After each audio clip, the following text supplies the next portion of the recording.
Apa aja sih yang Iya. perlu diperhatikan kalau misalkan kita mau pindah kantor?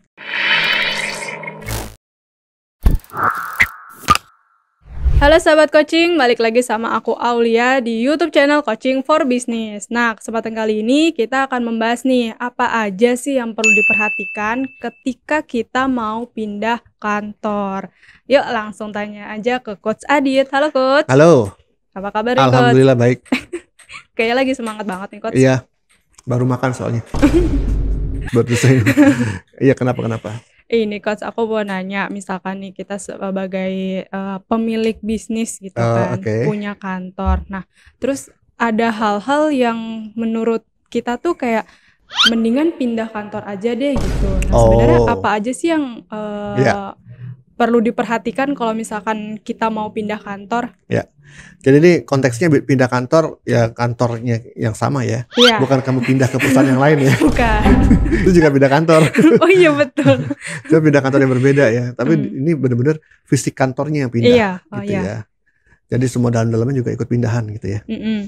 Sebetulnya kan pertama kita penyebab orang perusahaan untuk pindah kantor gitu ya. Banyak ya gitu kan.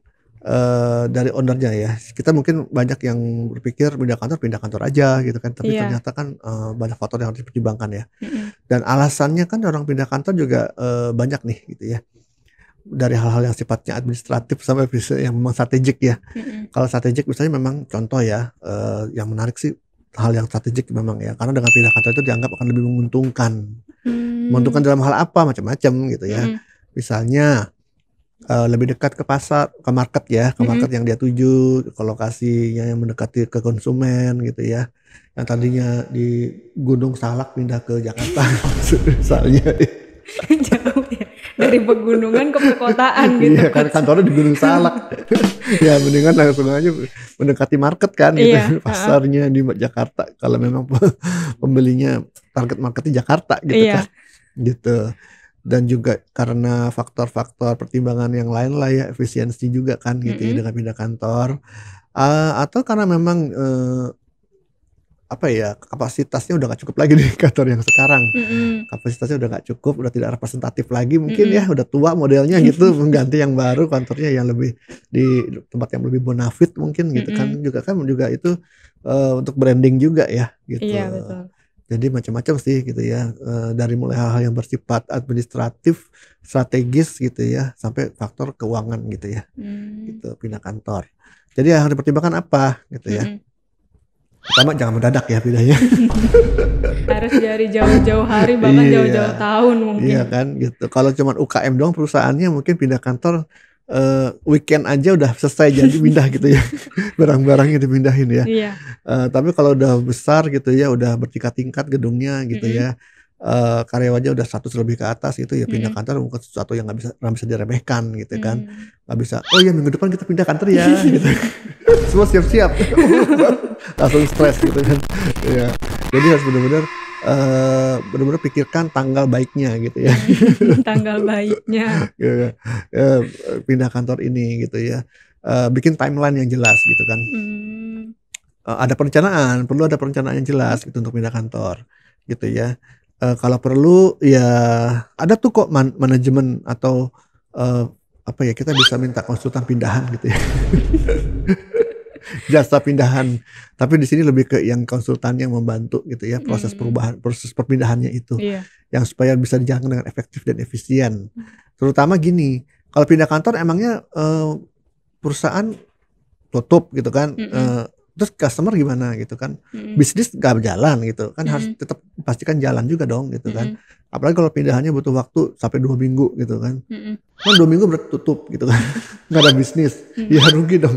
Jadi harus pastikan pindahannya jalan, bisnisnya juga tetap berjalan gitu kan. Ya, jadi perlu ada manajemen yang benar-benar detail di sini gitu ya, untuk memastikan dua-duanya pasti akan terjadi gangguan lah, itu jelas ya. Operasional sehari-hari akan terjadi gangguan gitu ya. Ya pindahan gitu kan, gimana mau kita kerja, orang kantor mejanya dipindahin, komputer gitu kan. Tetapi harus efektif seminimal mungkin gitu ya. Di schedule kan, jadi nanti ada yang tetap kerja, ada yang pada saat itu dia mungkin perlu pakai gadget, macam-macam lah gitu ya. Untuk memastikan proses operasional sehari-hari tetap berjalan, khususnya yang berkaitan dengan penjualan dan komunikasi dengan customer dan vendor gitu ya. Itu yang harus dipertimbangkan, perencanaannya harus jelas gitu ya. Kalau perlu menggunakan jasa konsultan pindahan gitu ya. Apapun namanya itu ya, kayaknya pasti ada lah bisnis itu. Ya kan. Jadi bukan hanya dia bantu pindah secara fisiknya ya, tapi tentang perencanaannya gitu. Setelah udah tahu nih kapan mau pindahan, udah tahu ya lokasinya di mana gitu kan, ya, sesuai dengan kebutuhannya gitu kan. Oh, karena jumlah karyawan kita udah meningkat, nanti jumlah departemennya, jumlah fungsi-fungsinya udah meningkat, jadi perlu bangunan yang kayak gimana gitu kan. Kan pindahan itu kan juga bisa kita cari tempat yang memang sudah ada, disewakan atau beli, atau kita bangun sendiri gitu ya. Kalau bangun sendiri, ini lagi nih, banyak ceritanya lagi kan, harus disesuaikan dengan kebutuhan. Tapi memang bisa lebih customize keuntungannya kan gitu ya, lebih customize untuk kebutuhan kantor kita gitu ya kalau bangun sendiri. Tapi kan kekurangannya ya dananya gede ya. Harus beli tanahnya, harus ada jasa sipilnya, bayar pembangunannya, hukum-hukumnya, ya gitu.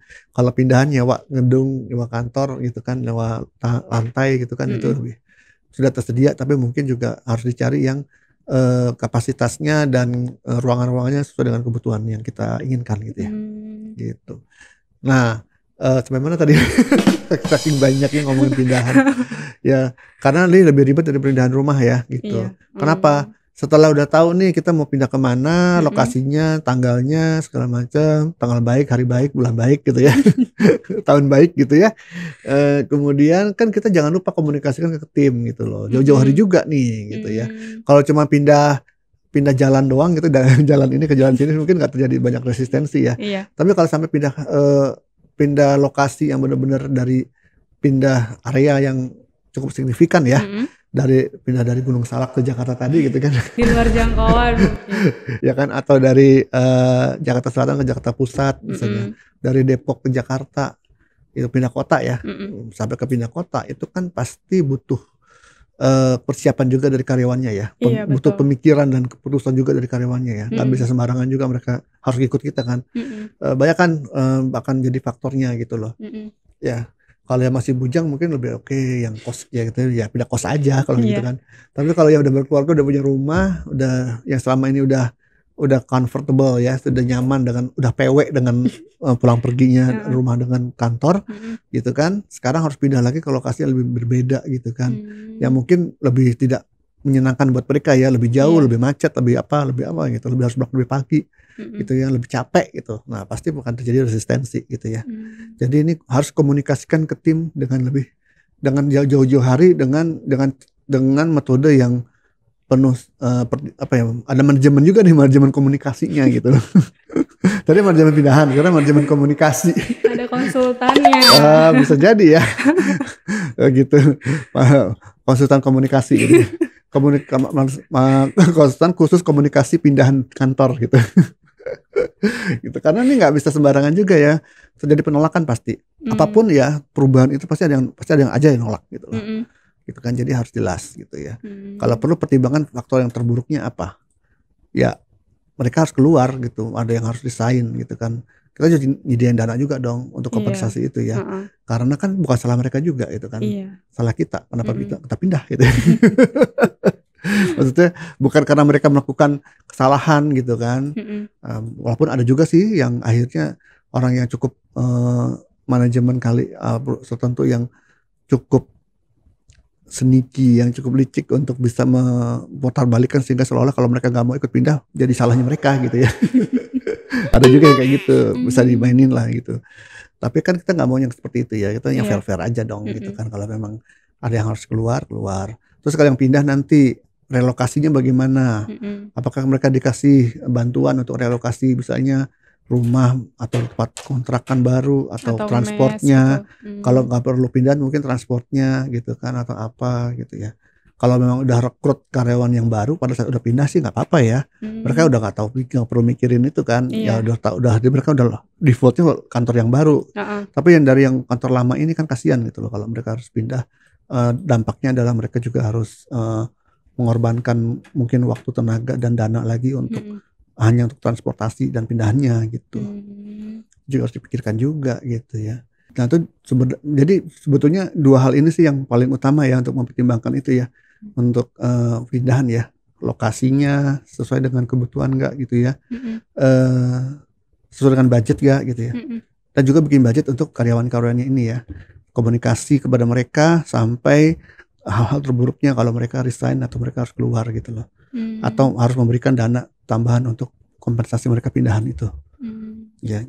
Dan perlu ada strategi-strategi ya bagaimana menghadapi penolakan-penolakan gitu ya, komunikasi yang seperti apa gitu ya, yang meminimalisir penolakan gitu ya, atau keengganan dari karyawan gitu loh ya. Jadi karena kan menurunkan produktivitas nih gitu kan gitu. Yang ketiga adalah perhitungkan faktor operasional sehari-hari. Pindahan bukan berarti kantor tutup, customernya dicuekin gitu. Oh kita lagi pindahan gitu ya, jadi nanti aja ya ordernya yang 1 miliar itu nanti bulan depan aja gitu. Jadi kita nolak gitu ya 1 miliar gitu kan. Mending kalau mereka mau nunggu bulan depan gitu ya. Kalau mereka cari yang lain gimana, dan ternyata yang lain lebih bagus, dan akhirnya mereka betah, dan akhirnya mereka benar-benar pindah juga ya, pindah ke perusahaan lain gitu kan. Nah, jadi kita harus pastikan agar tadi harus pastikan customer tidak diabaikan, jadi tidak customer itu tetap kita utamakan gitu ya, pelayanan ke customer, vendor juga gitu ya, karena vendor nanti ngirim barangnya gimana gitu, karena udah pindahan nanti juga alamat juga harus jelas juga kan, kita harus dikomunikasikan semua pihak nih gitu ya, jangan cuma udah dipasang di website pindah gitu. Mending kalau orang lihat buka website gitu kan, harus benar-benar secara proaktif kita komunikasikan ke semua pihak. Tentunya kalau dari sisi hukum jelas ya, kantor itu secara legalnya juga kita harus pindah, namanya kita ganti alamatnya ya. Tapi kan ke customer, nanti ke vendor gitu, ke siapapun pihak-pihak yang nanti ada kaitan dengan kita, harus kita komunikasikan bahwa kita pindah gitu. Nah setelah itulah baru pada saat hari H pindahnya, nah ini kan masalah teknisnya ya, betul-betul harus dipersiapkan gitu ya. Mungkin kalau dibahas di sini akan kepanjangan gitu ya. Ya, maksud gimana cara bungkusnya, gimana cara barang-barang gitu yang harus disiapin, yang pindahin gitu ya. Yang jelas itu butuh dana gitu ya. Baik itu dana untuk mengepak-ngepaknya butuh dana gitu kan. Ya kan? Karena pasti akan butuh karton, butuh ini, bukan butuh tukangnya gitu kan untuk bantuin gitu kan. Sampai nanti pada saat bongkarnya lagi di sana perlu barang-barang baru lagi, jangan-jangan butuhnya gitu kan. Perlu meja baru apa segala macam gitu, karena mungkin interiornya beda gitu ya, gitu kan. Jadi harus disesuaikan. Jadi nggak bisa sembarangan juga semua pindah sama persis gitu. Pasti ada yang harus dibeli lah gitu. Pasti ada yang harus dibayar gitu loh. Gitu untuk pindahan secara fisiknya ya. Apalagi infrastrukturnya, IT-nya, jaringan telepon, jaringan internetnya semua. Wah, itu ribet. Jadi bahkan butuh pihak ketiga yang bantu gitu ya, semua hal itu. Oke, Coach. Kalau misalkan suatu pabrik atau perusahaan bisnis nih, Coach, dia sebenarnya udah menguntungkan banget kalau lokasinya di lokasi A misalkan. Nah terus kayak mungkin ownernya itu mikir kalau misalkan ada pertimbangan-pertimbangan lain yang mengharuskan pindah. Nah itu tuh sebenarnya baiknya kayak perlu dipertimbangin lagi kah, atau memang mereka tuh udah konsultasi gitu? Iya. Saya bingung ya, keuntungan apa lagi yang mengalahkan keuntungan apa lagi yang untuk pindah yang mengalahkan kalau lokasi yang sama yang sebelum ini udah menguntungkan gitu ya. Faktor apa lagi gitu ya? Faktor hoki, udah hoki kok dengan yang sekarang gitu. Ngapain pindah lagi gitu ya? Nggak mungkin juga sih menurut saya. Pasti ada pertimbangan yang lebih gitu ya, yang lebih akan mengalahkan yang sekarang ini yang harus pindah gitu ya, karena ribet loh gitu untuk pindah itu ya. Jadi kalau bisa dari awal-awal sebelum bikin pabriknya, bikin kantornya, ya harus pertimbangkan juga apakah supaya bisa langgeng di situ gitu ya. Ya macam-macam sih pertimbangannya gitu tadi ya, pasti di ujung-ujungnya ya supaya lebih menguntungkan ya, gitu, supaya lebih apa ya. Tapi kalau misalnya memang dibeli misalnya oleh perusahaan lain, mau ngomong harus pindah gitu kan, karena dibeli juga sih, gitu ya. Benar. Ya itu mau gimana lagi ya. Walaupun yang kondisi yang sekarang udah menguntungkan gitu. Tapi kalau menurut saya sih kalau pabrik ya, kalau pabriknya emang udah cocok di mana tuh di daerah Tangerang gitu, itu di mana gitu ya. Ya nggak mungkin juga pindah ke yang lain gitu kan. Kalau memang sudah menguntungkan gitu kan. Mungkin lebih jarang pindahan pabrik ya. Kalau pindahan kantornya aja tuh lebih memungkinkan gitu ya. Kalau pabriknya mungkin nggak terlalu banyak sering pindah sih. Pindah gudang gitu pindah ke pabrik gitu ya. Akan lebih repot mungkin. Iya kan juga tergantung juga di situ sumber dayanya atau biaya buruhnya lebih murah mana gitu kan. Kayak misalnya dari Indonesia pindah ke Vietnam gitu. Jauh. Itu kan pasti ada pertimbangan lebih jauh lagi di situ kan, lebih dalam gitu. Ya faktor keuntungan jangka panjang. Kalau mungkin jangka pendek mungkin agak ada ruginya juga sih, tapi dalam jangka panjang bisa diperhitungkan bisa lebih menguntungkan, lebih efisien gitu misalnya. Ya kan misalnya pindah ke Vietnam, ya nanti kalau produknya memang dijualnya ke Cina mungkin akan lebih dari sisi transportasi lebih cepat dari Vietnam ke Cina ya daripada Indonesia ke Cina gitu. Contoh ya gitu. Iya. Ya kayak gitu-gitulah faktor-faktor itu yang harus dipertimbangkan semua gitu ya. Jadi case per case juga ya gitu. Kalau perusahaan jasa pindahnya juga pindah kantor karena apa juga alasannya bisa berbeda dengan perusahaan produk barang ya gitu. Oh gitu. Oke, Coach. Berarti ini kalau misalkan memang teman-teman nih yang punya bisnis entah penyedia jasa atau memang dalam produk yang menjual produk gitu ya. Nah, sebenarnya banyak hal-hal yang perlu dipertimbangkan. Kayak misalkan gimana sih perencanaan manajemen yang baik ketika kita merencanakan mau pindah kantor. Kemudian gimana sih cara mengkomunikasikannya kepada tim gitu kan nggak perlu dadakan juga gitu ya Coach ya. Bukan nggak perlu, jangan dadakan. Betul, jangan dadakan juga itu. Oke, mungkin segitu dulu nih bincang-bincangnya teman-teman. Dari aku Aulia. Saya Aditya Mijaya. Sampai jumpa. Sampai jumpa.